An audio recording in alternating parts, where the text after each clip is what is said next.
So when we get to the boat, we can either look for that special chisel now, or go exploring for a little while. I'm happy with whatever you want to do.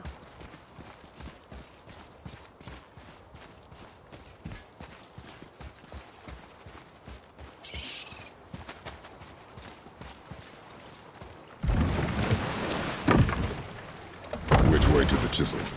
Boat under the bridge, keep rowing towards the statues of the oarsmen, then thread past between them.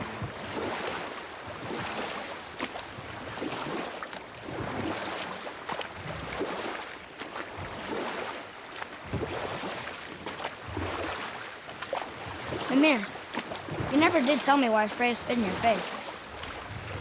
Well, she blames me in large measure for her present circumstances, and not totally without reason. It all goes back to the long war between the Aesir and Vanir. Prior to that, wars for the Aesir were easily won, but the Vanir had proved their equal and exacted devastating damage. Both sides suffered tremendous losses, and for many of us, quite frankly, war was simply no fun anymore, but a rather senseless waste of precious life. Wouldn't you agree, brother? Precisely. Enough was enough. And at last, Odin's most brilliant advisor became determined to find a more enlightened path. He set about to broker a peace between the gods. It took some convincing, but ultimately Odin was persuaded to marry his deadliest enemy, a certain Vanir goddess, legendary not only for her fertile beauty, but her genius at the very Vanir magic that Odin had long aspired to master. Freya married Odin? Enough. No stories. Not while on foot. Our focus is the road. Completely understand. I'll finish later, lad. You who walks among the living, my beloved Gulvig. You want us to collect...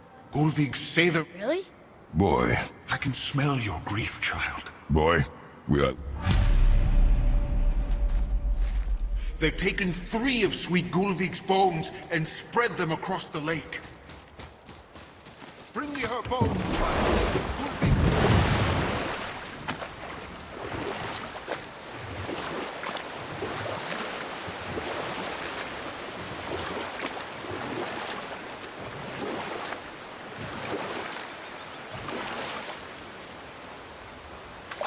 Mimir, you were in the middle of a story before.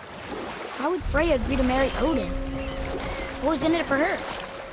It was a sacrifice to protect her people. A selfless act of love.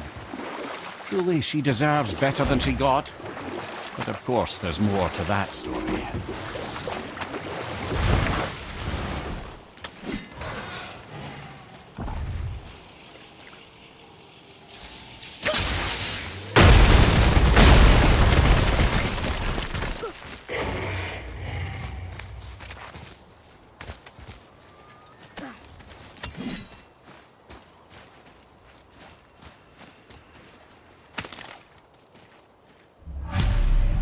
These bones pulse with magic. It must be Golvi. Could we just hold on to it? Maybe we'll find the rest of them. This spirit lies to you, boy. How would you know? I have known many spirits. They are all liars. This one's different. I know it. You know very little.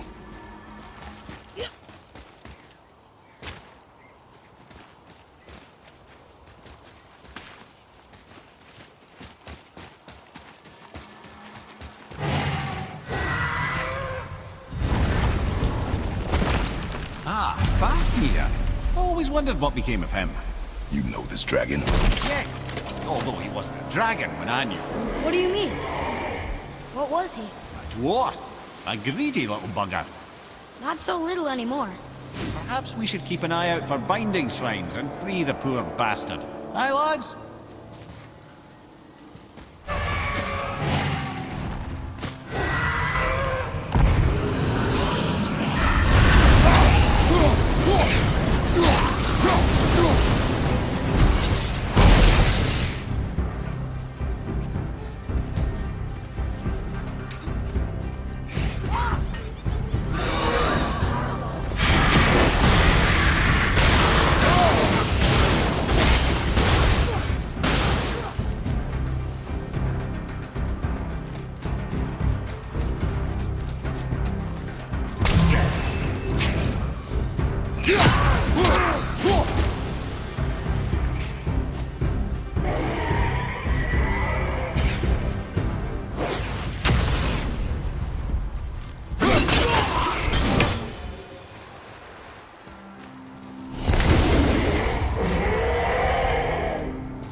Trusting the spirit to keep its word is foolish, boy. But if there's even a chance, don't you want to see Mom again? Of course I... She is gone, Atreus. You must accept this. I do, but to see her again. Just one more time. Why do you believe him? You do not know him or who he was. All of this is sinister. He wants to see someone he loved again. I understand how that feels. I don't think there's anything sinister about it.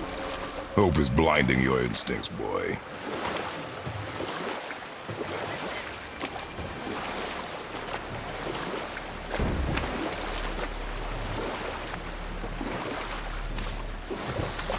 I can't believe Odin and Freya were ever married. Love and hate are more closely intertwined than you might imagine. For instance, Odin hates the giants and they him. But Thor's own mother was the giantess Fjorgun, one of Odin's great loves. Spirit, why are Govig's bones scattered around these beaches? Too pure. Too beautiful. Charming. She inspired great jealousy. They desecrated.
This chisel we seek, what is it?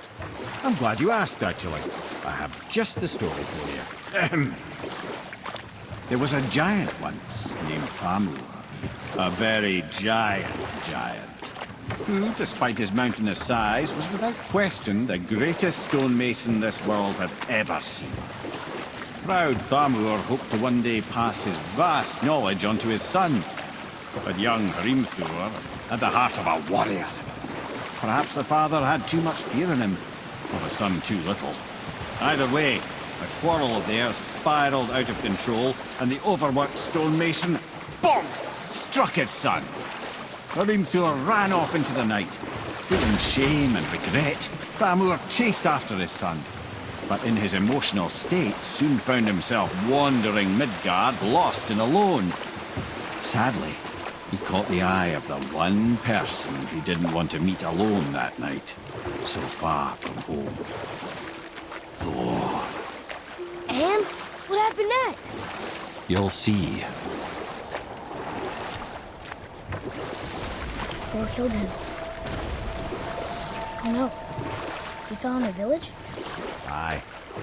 When Thamur fell, he crushed a charming place famed for worshipping the Vanir god Njord. Thor always took credit for planning that one. The truth is, the sweaty glowbag just got lucky.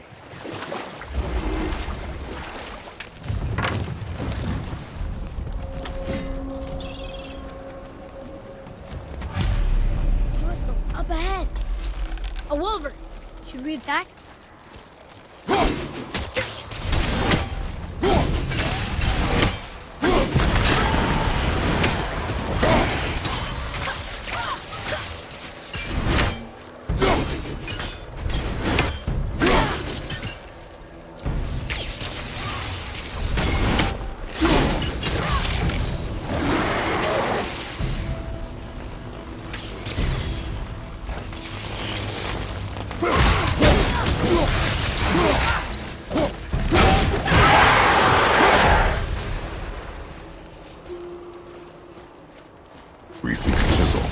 beautiful one, yes. A very, very giant chisel.